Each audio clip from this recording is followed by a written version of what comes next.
Right, 64 and a half, 65 Triumph. Triumph? What am I talking Mustang. about? Mustang. Customer put a new wheel cylinder in this side, but the brakes now pull to the left severely, which means something is either not working there, yeah, because the brakes are grabbing on the left hand side, so the brakes are working on the left, Yeah. but not working on the right. So it had different springs in it that hold all the shoes down, these. So instead of one of those, it had one of those in it. So we've got a new spring set. It's like 26 quid or something. So we know that all of that's working, yeah? Yeah. The only other thing it can be, realistically, is if a flexi hose is blocked, but it seems to be pumping absolutely fine, or the size of the wheel cylinder bore. So you get a wheel, this is a rear one, but just as an example, the diameter of that and that. So your piston's in there. Okay, you got that size. Backs are different, but it's just an example. Okay, so if you've got mismatched sizes of that diameter, Yep. on either side of the car, one will brake harder than the other side. Okay, Yeah. Okay. so we check that they are exactly the same, 1.125 inches. Okay, so that's all good. All the brake shoes look all right, drums look all right. I've swapped the drums from side to side to make sure it isn't the drum pulling. The top wishbone mount bolts here were slightly loose,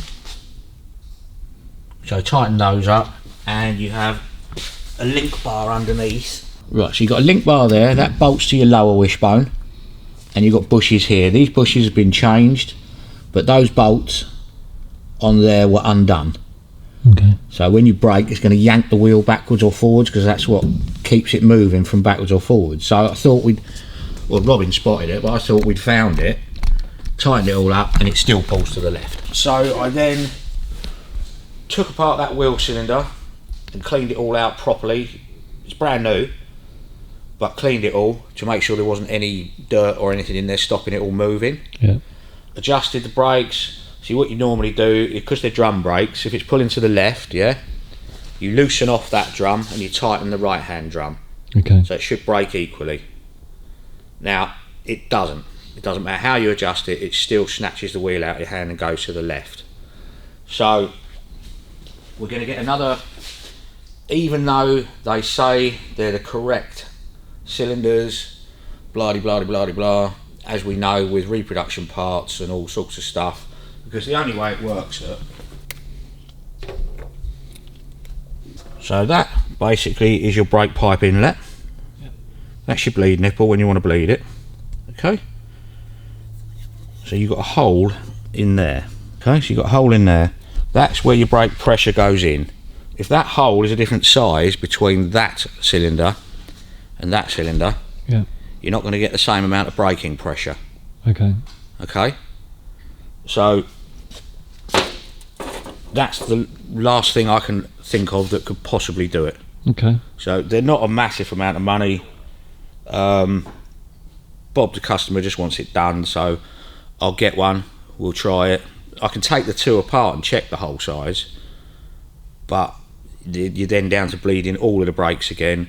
See, if it was a dual circuit braking system, or it had a different style of master cylinder, then you could put it down to something in the master cylinder, yeah?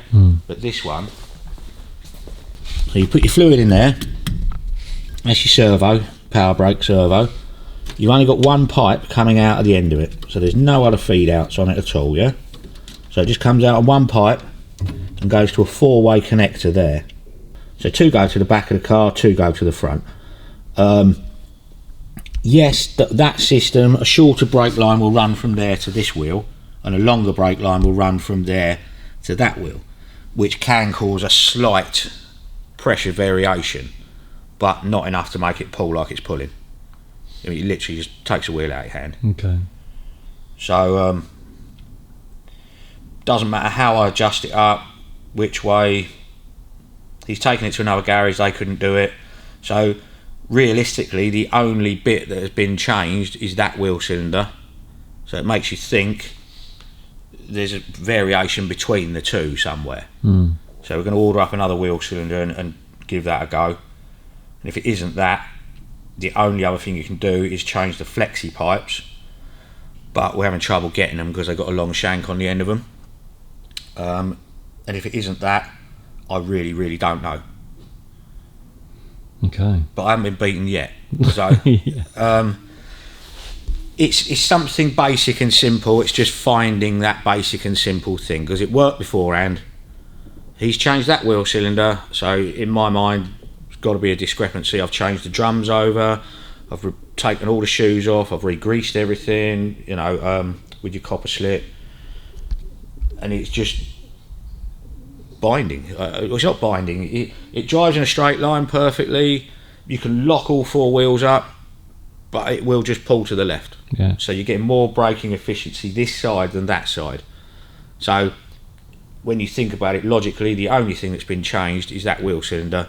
So there's got to be a discrepancy between that one and this one. Definitely. So it's just a matter of finding it. You say never been beaten. Never been beaten at all?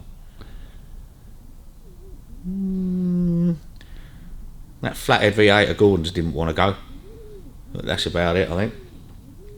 And there's been a lot of head scratching from time to time, but a lot of head scratching, yes. But that's a part of the job, isn't it? The inlet manifold wasn't seated properly. The carb base was completely wrong, on upside down. None of these pipes were connected to where they should be, and now he hasn't had any problems with it at all. Starts, runs as sweet as a nut. But yeah, it was all over the place before. But it's just, like you say, sitting down, working out what's wrong with that. It's another inlet manifold we had to put on it. Different carb base, different phenolic washer. Yeah, so it runs as sweet as a nut now. It's brilliant, but just doesn't stop very well.